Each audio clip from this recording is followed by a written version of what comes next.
What do we expect from each other? I know that we have certain demands from each other. What are you listening for from me? I mean, is there anything that I'm not doing or doing?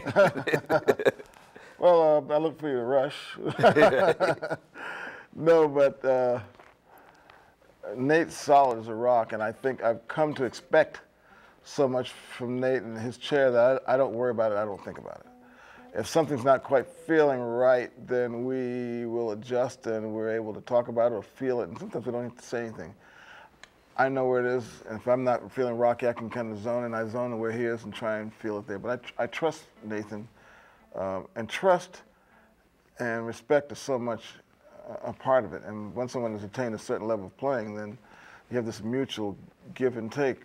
And I liken it to breathing and blood pressure, because when certain things happen, your pulse rate goes up, goes down, and music has there's a lot of heartfelt things that happen, and you're affected by that. So that's why the music isn't always just as a metronome.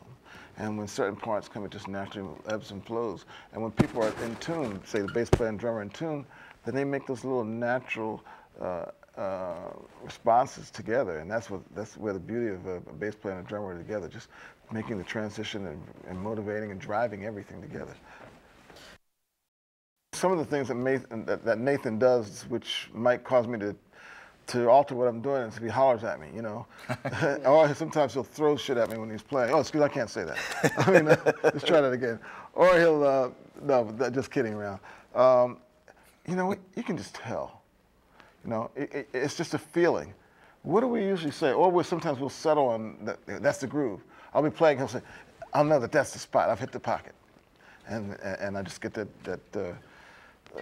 it's that consent, that reinforcement for him that this is it. We're on the right track now. And the other thing I can tell Nate, when it really starts rocking, his head starts doing like this. It's like he's in a trance, his head starts moving. So when his head starts going like that, I know I got it. So that's it. And then he starts going, and he starts doing like this. It's happening. It seems like a little silly thing. Body language. Body language. You know, but to be serious, you can just feel it, you know. You know, we don't talk about that much, do we? We don't verbally express it, but we do know when we are in that zone. And I call it that little groove, like in the bowling alley where the ball goes and it just has to go down that. Strike, yeah. Yeah, so it's I don't know, it's something that is almost nonverbal. Right.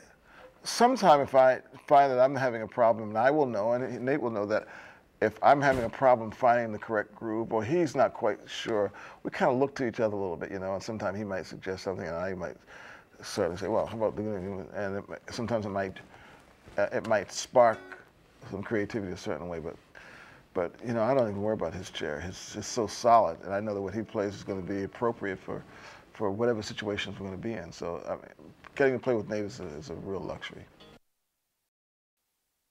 Because the bass and the drums are the fundamental, we're the impetus for motivation and the drive for every song. It starts here. If it's not right here, it's not going to be right anywhere else. No. So this is where it all begins, and definitely I'm motivated, and I get it from the bass. And if it's not there, then nothing else is going to be right. And it just doesn't feel good, you know. It's so, oh, definitely. You know, he can do one thing. He can do puck in the right place, and that will move the rhythm and make it settle right in this little tiny groove that it has to be in. And those little things you get to understand and feel and know if you're experienced and you're playing with someone. He can play one little pluck, one little fill, one little beat move just one way or the other will cause reaction and cause me, I know. That's just like talking to me, you know. So that, you have to be in tune as a rhythm player like the drum. I hear every single note Nathan plays.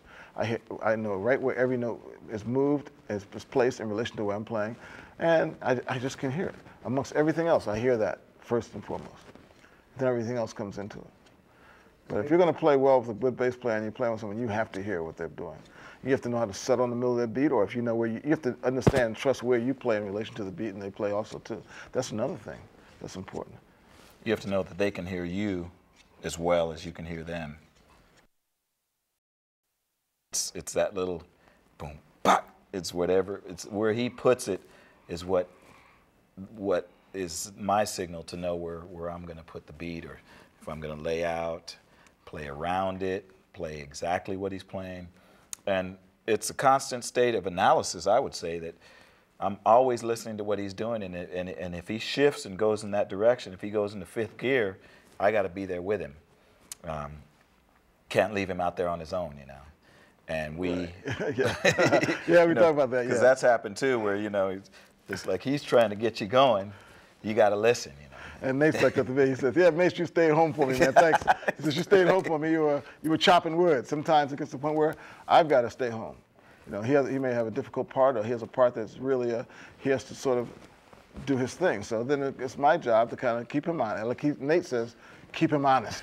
Well, if the bass is, if I'm a little busier in that particular passage, then Harvey, maybe he's not going to be so busy, you know, and then vice versa. If he's going out there and stretching a little bit, I'm going to sit down there and just hold down the bottom, and it's a constant adjusting to what's going on. It's kind of we're in that groove, and we're listening to each other and analyzing what that person's doing, and then you have to analyze it and react to it, all within the framework of a beat, you know. So there's a lot of very intricate dialogue that goes on that the end result is it just feeling good. Right, and the end result is we can't really verbalize it. I mean, right. we can give you sort of a verbal analysis of what it is, but you can't teach it per se. It's something that you gain through experience and just musicality and just understanding the concept of it, and then it just has to happen. Then you have to trust it and know what it is and deal with it.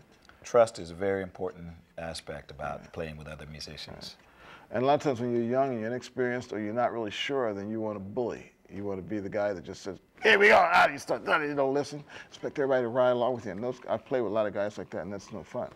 You want to play with them great, you smile one time, that's about it. You don't want to be with them anymore. You know? But it's definitely a teamwork effort, and when you go through that and you play with someone that plays with Nathan Dew, then you really appreciate it. It makes it extremely difficult to play with a lot of guys. I would define musical taste as being able to play appropriately for the situation. In other words, not overplaying, but playing in the genre that you're playing, to me. You know, if you're playing this and you play in that and you play appropriately for that. And that's something I've tried to do. If I'm playing a country and western thing, I'm going to play in that area, and I'm going to play tastefully in that area. If I'm playing this area, I'll play tastefully in that area. And it's just, what happens is you sacrifice techniques and display of great grand technique and all that for the good of the music.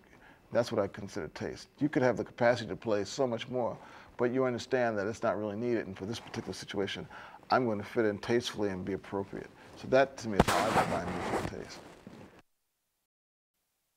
We're pretty much on the same page when it comes to being economic when you play, and I've learned that, you know, being the bass player in the band, if I'm up there with the guitar player and piano trying to do all my fast licks, I'm not giving them what they need, and again, I kind of shoot for that one note. What's the one note that I can play that's going to make everybody respond to that, you know, or just make everybody comfortable and feel good about, you know, the foundation that I've laid. So that's one of my biggest challenges, is just to see where I can find just the most special and rewarding note that I can come up with that makes me feel good and the rest of the guys feel good. And that's for me, is a lot more difficult than playing some very impressive riffs. That's right. I agree wholeheartedly with Nate. And that's what makes him such a special player, because in order to be a good rhythm section player too, you, as I say, you give up a lot of that. Yeah, selfishness. You know, you don't show all the stuff you can do, but what you do is so supportive, and it's for the best for everyone. And if you understand that, then that's when I'm happiest at the end of the day. It's not if I go there and I play those incredible solos. I play jobs where I don't even care if I have a solo. If everything's rocking and it feels right and everybody has a good time, then I've done what I consider my job. You know, and that's what I need. That's what I'm shooting for. That's what Nathan's talking about. Finding just the right thing that's going to work in the situation.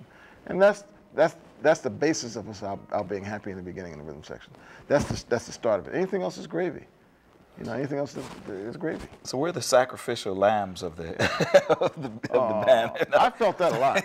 Yeah, we do. That's a good point that you came up with. We sacrifice Yeah. We sacrifice what we really know in terms of technique for the Good music, of everything. for the good of the big picture. And what we've done is we've used our technique in order to become comfortable with ourselves so that we can do anything that's needed to be done.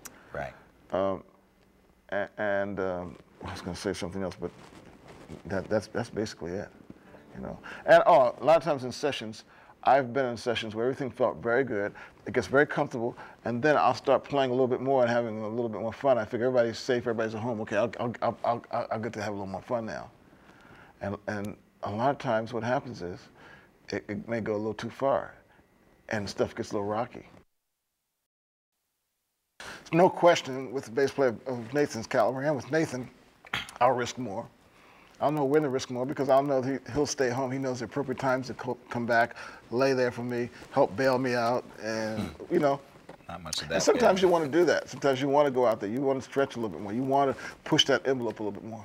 And you can't do that with everyone because some guys, they'll get lost at the drop. If you move a 16th note, they're panicked. But Nathan, as you say, he understands it metrically what's happening, and he's very relaxed, and I definitely will try more with him. What do you think about that?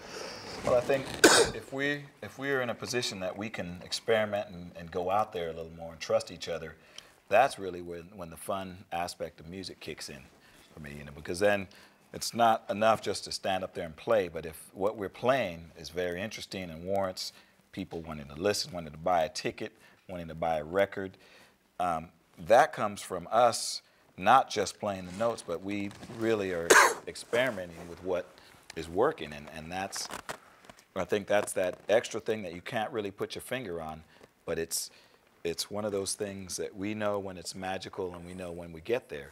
However, we don't get there without really trying different things. So we, again, have to trust each other, and it's just great when I can play with musicians and drummers like this that really are more a part of the music than just playing, keeping the rhythm.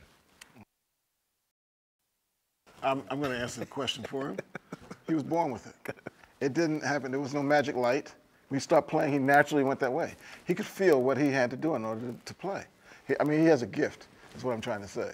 So for him to try and say, well, the light went on at this point, the light could have gone on for him to become a musician, but in order to be able to function in the band the way he does, it was a natural instinct because he's not a selfish person. He's just very intuitive as far as music, and he's intelligent and he can play. So I'm going to answer the question for him, and I think that's about, what can you say? I'm going to stick with that answer. I think that's it. No, but I think that's the thing that you ask about certain people, and you say, what makes them stand out from the rest of the pack? And sometimes the only answer is, that's because when they were born, they were like that, you know? Yeah. He understood. Right from the beginning, he understood what he had to do in order to fit into bands. That's why he worked all the time. That's why he works today. That's why he continues to work. Well, he'll always work. He understands that. A lot of people have to learn. A lot of people learn that. They have to make a conscious effort to learn that. And there's the difference between players that learn and the difference between those players and gifted players. There's a real fine line that you can learn to be a good craftsman, but to get to this other special level, not to make everybody feel defeated, but certain guys just gifted in certain ways that are just special. From my heart, what I say to musicians, if you love it, then you try and absorb as much music as you can, first of all. And I'm not going to say any specific kind of music. I'm not going to say R&B, jazz, rock. Absorb as much music as you possibly can, and really find out what makes it tick, and don't limit yourself. And learn your instrument as well as you possibly can in practice, and find out where it fits in, and just be overwhelmed. You have to be obsessed with music, and I'm saying with music in general, you know, and learn your instrument as well as you can, so that technique that you have will enable you to do anything that you hear in any direction you want to go. So you have to have your instrument down. You can't be at this point trying to decipher your feelings and everything that's going on and not know what's going on with the instrument. This has to be automatic. You know your instrument's automatic, then you're going to rely on your musicality and all the other things that are happening in order to bring those in, then to display it. So you must know your instrument really well means you must practice so you know it in and out, and then be able to take that and be able to let yourself go into music and let the music move you. That's